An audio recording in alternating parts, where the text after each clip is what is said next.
Taigi, labas vakaras visiems, kaip ir kiekvieną sekmadienį su jumis Trading Inkubatorius ir aš Artūras pabandysime apžvelgti praėjusios savaitės įvykius ir pasižiūrėti, kas maždaug galėtų nutikti ateinančią savaitę. Priminsiu, kad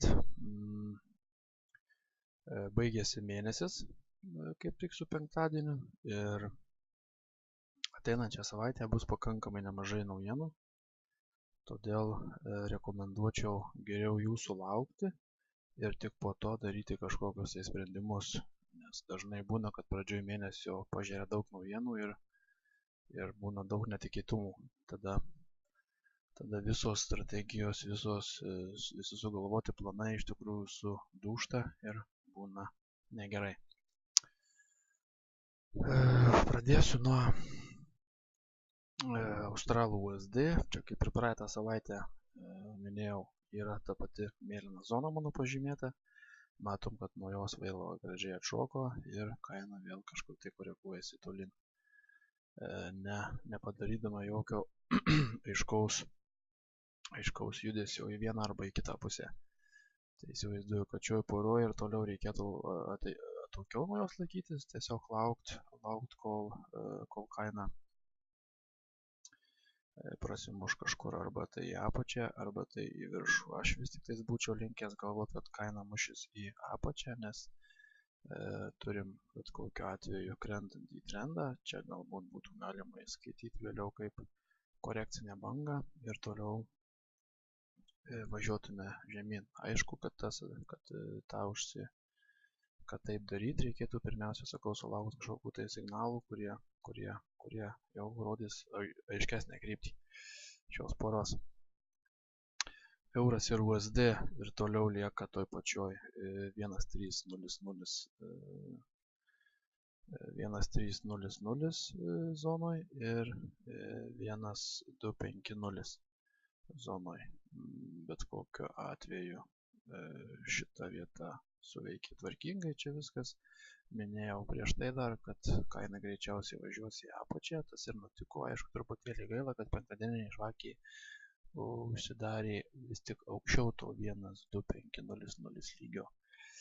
Būtų visai neblogai buvę, jeigu būtų užsidarius žemiau jo, tada būtų galima jau nuo pirmadienio vėl orientuotis į pardavimus. Kol kaina čia neužsidarius, rekomenduoju neskubėti, palaukti, kol čia užsidarys, tik tada ieškoti tam tikrų pardavimų signalų. Euras ir Kanados doleris čia mano buvo stebimas ir prieš tai dar buvau atidaręs pozicijas. Šitoje vietoje buvau atidaręs ir šičia užsidariau, nes šita vieta man labai nepatinka. Irgi kol pro ją neprasilaužėm, geriau būtų susilaikyti nuo pardavimų. Taigi šičia reikėtų, kaip ir sakau, sulaukti kažkokios tai vienos ar poros žvakių dieninių, kada kaina čia užsidarys, nes 1.400 vis tik tais yra pakankamai stiprus lygis ir jau tikrintas ne vieną kartą. USD ir Kanados doleris. Dar nuo 2012 metų yra kylančiame trende, aiškiam, visą laiką buvo gražios bangos, sutapo visą laiką su trendinė linija. Čia buvo kaip ir dvigubo viršūnė padaryta, bet vis tiek suveikia trendinė linija arba lygis, būtent, atsiprašau, šitas. Kaina jau truputėlį buvo palietus aukštesnės viršūnės negu prieš tai padarytos. Ir toliau būsiu linkęs, kaip ir jau keletą savaičių, tikėtis, kad kaina eis aukštyn. Doleris, manau, yra pakankamai stiprus. Aišku, gali daug kas pasikoreguoti po ateinančios savaitės naujienų. Jeigu tik tais kaina užsidarinės virš šitų lygių, manau, tikrai orientuosimės į stambesnius pirkimus. GBP ir Japonijos jena. Čia suveikia vėl viskas taip kaip iš vadovėlio, aš sakau. Tas lygis buvo tikrai stiprus, čia aiškios buvo žvakės ir kaina toliau važiuoja į viršų. Aišku, dabar čia sulauks dar kažkokių tai pasipriešinimų, nes čia ir paskutiniai viršūniai.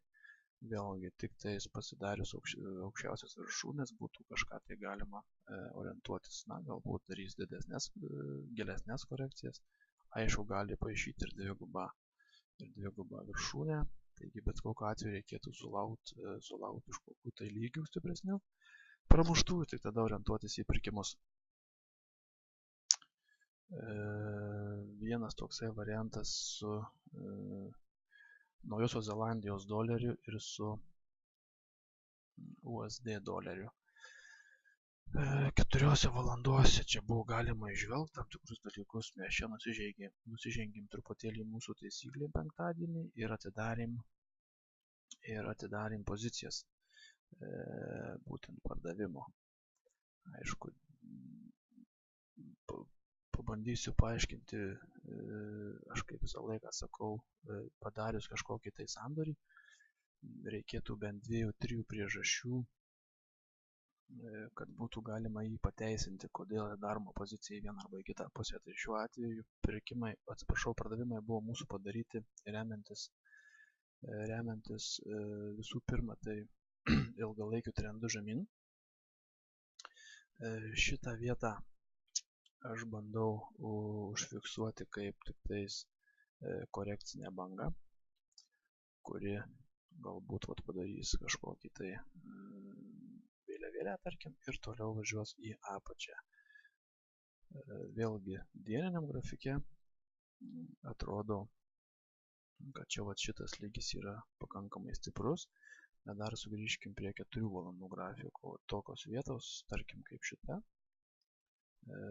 man jau visą laiką duoda pirmus signalus, kad kaina tikrai labai nenorėdama kyla į viršų, nes tokios nedidelės mažos žvakės. Ir ypatingai, jeigu tokias žvakės užsidengia viena didelė žvakė, tai reiškia, kad visi šitie pirkėjai buvo pakankamai silpni, nes viena didelė žvakė sugebėjo juos nutempti į apačią.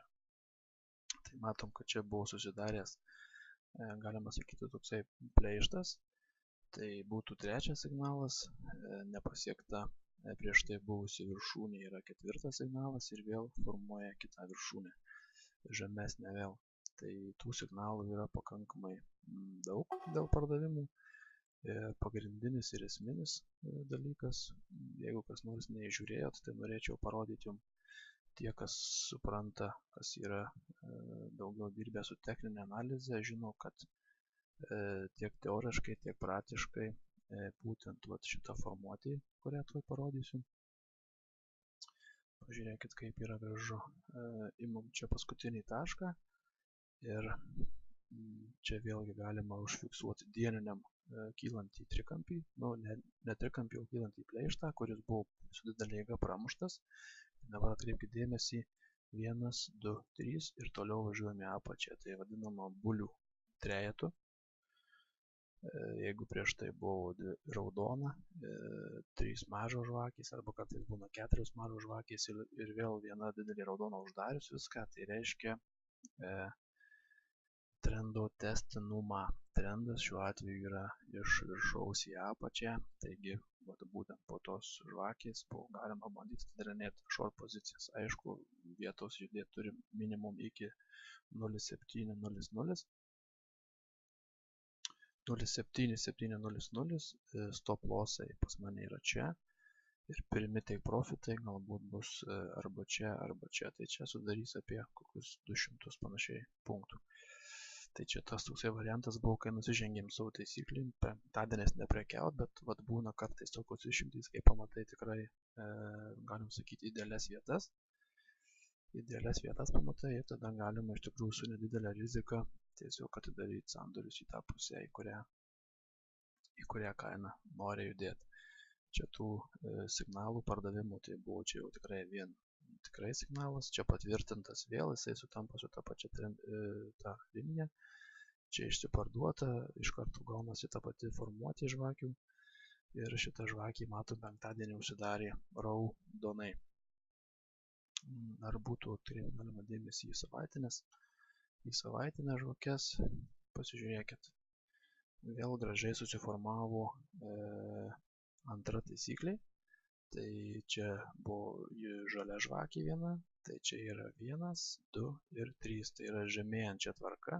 Užsidarė didelį raudoną ir antra raudona, kuri prieš tai uždarė buvusią vieną žalę žvakę.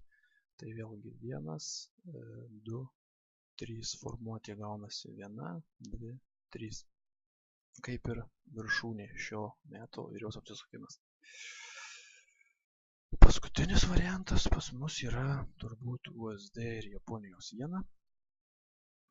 Čia linksma tokia pora.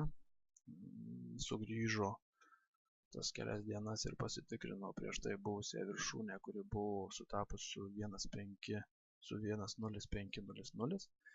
Gražiai ją pasiteisino, pasitvirtino ir išpaišė mums aukštesnę viršūnę. Čia dabar yra kaina 1,0,1,1,0, tai yra 110. Aš bandau įsivaizduoti, kad jeigu kaina užsitvirtins virš šito lygio, tai ir toliau pjausim į viršų, tokių 1,2 neapsiriboju. Manau, kad visa bendra zona gali būti būtent šitą mėlyną, kurią esu pasižymėjęs, kad ir toliau galim pjauti į viršų pakankamai dideliais kiekiais. Taigi šiam kartui tiek.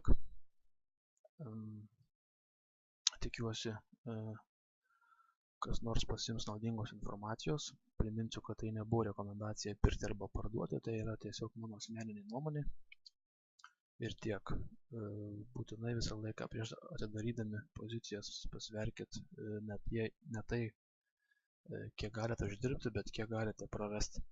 Pamatysit, kaip bus kur kas lengviau gyventi.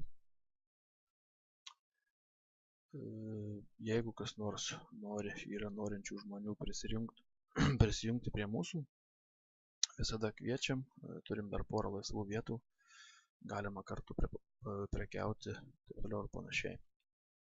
Taigi šiam kartui tiek, nepamirškit valdyti rizikos ir susimatysim ateinančią savaitę, tiksliau sekmadienį. Dar priminsiu, kad būkite atsargus, nes savaitės pradžioj, net visą savaitę galima sakyti, bus iš tikrųjų daug svarbių naujienų, tai neužsišokit ant jų ir įvertinkit, kad jos apskritai tokios bus.